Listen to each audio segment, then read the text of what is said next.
Aunque yo sea el fuego más intenso y tú el agua más calmada, que tú seas la luz de la luna y yo el sol de la mañana, que yo sea Team Sonic y tú Team Mario, yo igual.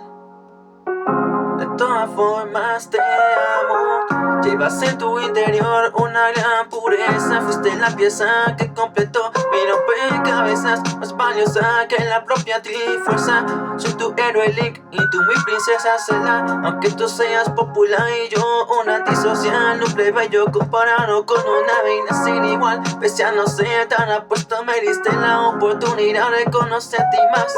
Eres una estrella y yo un cometa. Eres una belleza que no se ve en otros planetas. Contigo estaré en las buenas y en las malas. Protegeré siempre a mi dulce dama de escarlata. Somos diferentes, pero nuestro amor es mutuo. El destino dictó que íbamos a estar juntos. A pesar de nuestras diferencias, te quiero un montón. Yo te amo, amor.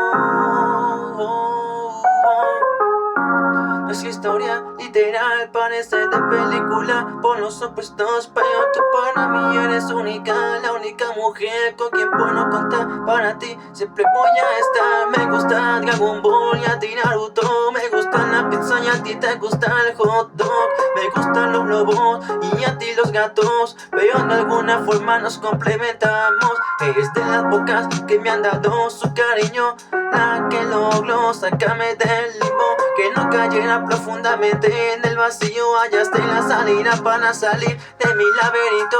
Aunque seamos diferentes, hay un sentimiento que es igual, que ambos compartimos y compartiremos hasta el final. Es un hilo que nos mantiene conectados toda la vida. Siempre seremos nuestra máxima alegría.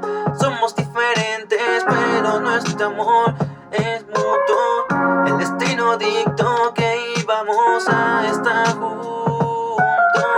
A pesar de nuestras diferencias, te quiero un montón. Yo te amo, amor. Gerson, los latidos de la música.